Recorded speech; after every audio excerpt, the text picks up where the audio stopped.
I'm Greg Hunter. Welcome to USAWatchdog.com. A lot going on with the economy. And they have this big budget process, one big beautiful bill, as the president said. You all know I'm not a Trump hater, but I am worried about this bill.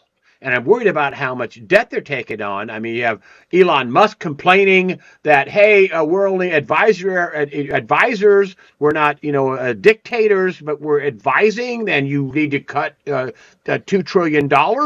And then they have this bill that they want to have 20 trillion. They're going to have 20 trillion in 10 years. This is according to the people that wrote the bill. They're going to add 20 trillion in 10 years. We're paying $1.5 trillion in interest a year. No cutting. The cuts, one version of it where they won't happen until 2029.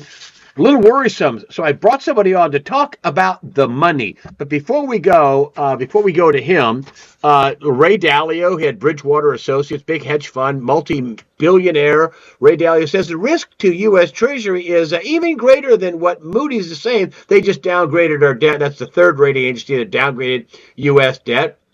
And let me go on about when he talks about the risk. Bridgewater Associates founder and billionaire Ray Dalio warned Monday that Moody's downgrade of the U.S. sovereign credit rating understates the threat to U.S. Treasury, saying the credit agency isn't taking into account the risk of the federal government, wait for it, the risk of the federal government simply printing the money to pay its debt. He's worried about all the money printing. He's worried about, we're not going to default. We'll just print the money. And how much is then the money going to be devalued after that? And to talk about all that is John Rubino. John Rubino and his famous Substack. John Rubino, thanks for joining us today on USAWatchdog.com. Hey, Greg, good to talk to you again. Yeah, we do indeed have a lot to talk about this time. With this, Ray Dalio he's worried about them. I know you downgraded the credit rating, but what he's saying is that the real risk isn't that we won't pay our bills. The real risk is that we'll pay our bills with tons of, digital money or printed money or whatever you want to call it. What say you? Well, the story with Moody's downgrade isn't that they did it, that they moved the U.S. from AAA to one notch below AAA. It's that it's kind of insane that a government with debt that's 125% of GDP has an investment grade rating at all, right? Because they clearly are baking a gigantic currency crisis into the cake. And Ray Dalio, he gets it right, because the rating agency's excuse or explanation for the fact why the U.S. still has a investment grade credit rating is that a country with a printing press can never default, because it just creates enough money out of thin air to pay the interest on its bonds, and it can do that forever. Therefore, it's a AAA credit, which doesn't make any sense at all, because if you just print a lot of money out of thin air, use it to pay your debts, then your currency goes down in value, and you're paying back your creditors with depreciating currency, which is a form of default.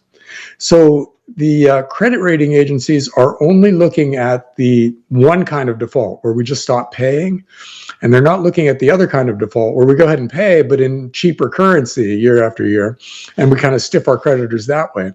So that's what's going to happen, and that's what Ray Dalio pointed out, is they're looking at one kind of risk, but not the other, bigger, more obvious risk.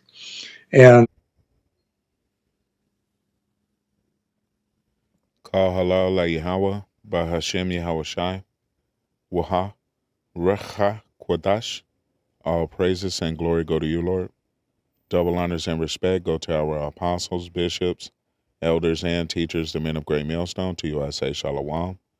Salutations to the hopeful elect, and it's your brother Amraya. The stage is being set, people, all right, for the great reset, the changeover being put forward right now by your current president, Donald Duck, and his big, beautiful budget bill that is going to bring about some very, very hyper inflations, all right? But as the scriptures already say, all the foundations of the earth are out of course, all right? Things are out of balance. And the so-called self-proclaimed white man, the biblical nation of Esau, Edom, already understands this. They already understand that they're in above their head, all right?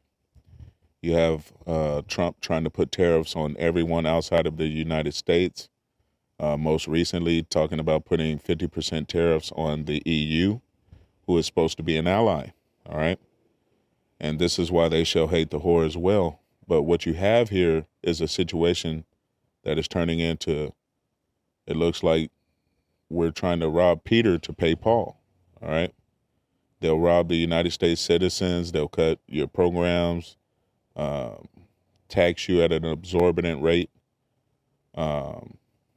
take your interest rates through the roof, and they'll lure you in at first with lower interest rates, which cannot be sustained. They go on to discuss that, but ultimately their plan is to print more money. All right, in an already devalued situation of the dollar. The dollar is backed by absolutely nothing. They were already printing more money in the last presidency than all other presidencies combined. And they're going to continue that same tactic. All right. So when they do start printing more money, which this has already occurred in other countries before, I'm going to show you that after I play a few more snippets for you. All right. But right now you have a situation where they're going to bring about hyperinflation. Your dollar is going to be absolutely nothing. Toilet paper. It's already at that point. All right. And they know this, and they're going to continue to bring about the downfall of the dollar for the Great Reset. And no doubt this is to bring about their NWO, where they can make mandatory that prophecy in Revelations 13 and 16, which consists of the MOT to the B, which is the RFID micro C-hip. All right. Once they crash the economy, they're going to chip you all. All right. As many of you who are ignorant, as many of you who just want to continue to live, they're going to give you that chip. All right. Whether it's digital currency, whether it's, social credit score, this is the system that they're intending on rolling out. So they're intentionally crashing the economy. And this is not going to stop people. This is Revelations chapter 6 and verse 5 is where I began. It says, "And when he had opened the third seal, I heard the third beast say, 'Come and see.' And I beheld, and lo, a black horse, and he that sat on him had a pair of balances in his hand." Right. All right. Continue verse 6. It says, "And I heard a voice in the midst of the four beasts say, A measure of wheat for a penny, and 3 measures of barley for a penny. And see thou hurt not the oil and the wine." And this is referring to just a rough example, a loaf of bread costing a day's labor, all right, which has already been seen in other countries around the world when their economy crashed. And I'll show you that here in a moment. But this is the great crashing from the hills. This is the beginning of the downfall of the economy of America, Babylon the Great, which is being brought upon you intentionally by retarded leaders so that they can continue to roll out their NWO. All right. Those balances in the hand of the black horse deal specifically with them trying to balance out everything by rolling out their NWO, and in which case is going to bring about hyperinflation. But let's continue watching. The UK, China, all of these big countries with their fiat currencies are making basically the same mistakes, and they're all headed in the same direction. So what we're seeing right now is sort of the early stage of a currency death spiral, where interest rates start to go up and the government can't control that. And then the interest on the government's debt goes parabolic, and they have to borrow that interest, which means their next year's deficit is even higher, and so on, until things just break down. And we are at we're in the third inning of that process. And the last couple of innings of this game are just going to be hair raising, because they're going to be currency crises, which we have never seen in our lifetimes. It'll be like nothing we've ever seen in our lifetimes, but it'll be very similar to things that have happened in other countries prior to us coming along. Countries inflate away their currencies and have a currency collapse all the time, but just not lately. So we're heading into that stage, but none of us have ever seen it before. So fun times if you're a gold bug. Well, All right. So this Edomite on the screen here has no clue what the fuck he's talking about. We have seen this before, all right? This has played out already in recent times, as recent as 2008. Let me give you some receipts right now. Life in Zimbabwe has never been easy. Since its independence, the southern African country has seen factional violence, international sanctions, and rampant political instability. But in the mid-2000s, it lost something even more fundamental: its currency. Surviving meant waking up as early as 2 in the morning, trekking to the nearest ATM, and then waiting in line. On a good day, you'd be able to withdraw the equivalent of about $1 or $2 US, the maximum allowed by the government. Or you might find, after losing sleep and waiting for hours, that no more money was left. That's because around 2007, Zimbabwe experienced the second highest inflation in history, after post-war Hungary. It's hard to know exactly how bad it got, as the government stopped reporting numbers after 100,000% inflation, when a loaf of bread cost 30 billion Zimbabwean dollars. It's hard to know exactly how bad it got, as the government stopped reporting numbers after 100,000% inflation, when a loaf of bread cost 30 billion Zimbabwean dollars. Employees stopped going to work when their annual salary wouldn't even pay for their bus ride home, and vending machines were put out of service, unable to hold the billions of coins that a single can of soda would cost. To keep up, the central bank kept printing bigger and bigger banknotes. To keep up, the central bank kept printing bigger and bigger banknotes. To keep up, the central bank kept printing bigger and bigger banknotes. $1 million, 100 billion, and finally 100 trillion, worth a whole 40 US cents. So how did Zimbabwe get here? And how did this devastating economic crisis help launch Africa's financial technology revolution? As farms became less productive and demand for the little food left rose, so did prices, and fast. Daily inflation reached 98%, and Zimbabwe's economy totally collapsed. Shops, if they were still open, increased prices multiple times a day as 12 million people struggled to find food, water, and power. Now, to slow inflation, a government must do two things. First, it has to stop printing money. Basic economics says increasing money in circulation simply decreases its value. Second, and much harder, is a government has to convince its people that its currency has value. Mugabe did neither. And you're about to witness the United States government do both. All right, they're going to continue to print money, devaluing an already volatile situation. And as far as the confidence in the U.S. dollar, that shit's down the drain already. All right, and it will not be restored. All right. And this is why you have Donald Duck pushing digital currency and, nefarious plans to push you into that NWO. But the days of America, Babylon the Great, and its economy are numbered, and they're dwindling as we speak. We don't need to take much time on this, but you should be prepared to lose it all. All right. There's nothing about this shitty ass existence that you should be going down to spiritual Egypt for any type of help to keep your life going, your little shitty existence.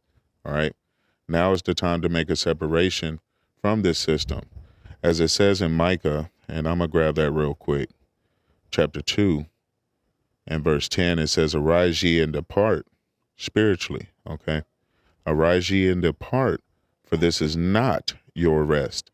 Because it is polluted, it shall destroy you. Even with the sword destruction," right? All right. It's going to destroy those that put their faith in it. All right. Nahum chapter 3, verse 1, it says, "Woe to the bloody city," which is America, Babylon the Great. All right. Woe to the bloody city. Woe means destruction. It is all full of lies and robbery. The prey departeth not. Right. And this whole system is full of lies and full of robbery. All right. And it's time for this bitch to go down.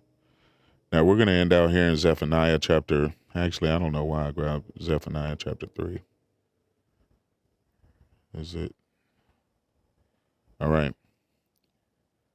This is Zephaniah chapter 1, Salakia. And I'll begin at verse 9. It says, "In the same day also will I punish all those that leap on the threshold which fill their masters' houses with violence and deceit. And it shall come to pass in that day, saith Yahweh, that there shall be the noise of a cry from the fish gate, and a howling from the second, and a great crashing from the hills. All right. And as I've gone into many, many, many times already, the noise of a cry is the cry from these modern day stock markets. All right. Which would have been known back in the day as the fish gate. This is where they would have been holding sales of fish, et cetera, et cetera. And your modern day stock markets are likened on to the fish gate. All right. Now, that cry that you're hearing is them telling you that the economy is about to crash, which is why it goes on to say, and a howling from the second and a great crashing from the hills, because the economy is about to crash. All right. And when it does, this will allow them to roll out their great reset, their NWO, their RFID micro C-hip, which will be implanted in the hand or in the forehead, and they prefer to get it in your head. Verse 11, how ye inhabitants of Mektesh, for all the merchant people are cut down. All they that bear silver are cut off, right? Because it's all going to come down crashing. All right, get ready for your RFID microchip with your, social credit score, your digital currency, all right, and your slavery through technocracy. That is what's coming, people. Verse 12, and it shall come to pass at that time that I will search Jerusalem with candles, and Jerusalem is a people before it is a place. Would you like to know what people it is? You so-called Negroes, Latinos, and North American Indians, all right? And I will search Jerusalem with candles and punish the men that are settled on their lees, that say in their heart that Yahweh will not do good, neither will he do evil, right? Therefore their goods shall become a booty, a spoil of war. Verse 13 again, therefore their goods shall become a booty, and their houses a desolation. They shall also build houses, but not inhabit them. They shall plant vineyards, but not drink the wine thereof. The great day of Yahweh is near, it is near, and hasteth greatly. Even the voice of the day of Yahweh, the mighty man shall cry there bitterly. Get ready for World War III. Get ready for Jacob's trouble, spoken of in Jeremiah chapter 30, verse 6, verse 5 on down, basically. All right. Get ready for the hour of temptation, which is to come upon all the world to try them. Namely, you Israelites is who I'm talking to. You so-called Negroes, Latinos, and North American Indians. You don't have long left. All right. This bitch is going down fast.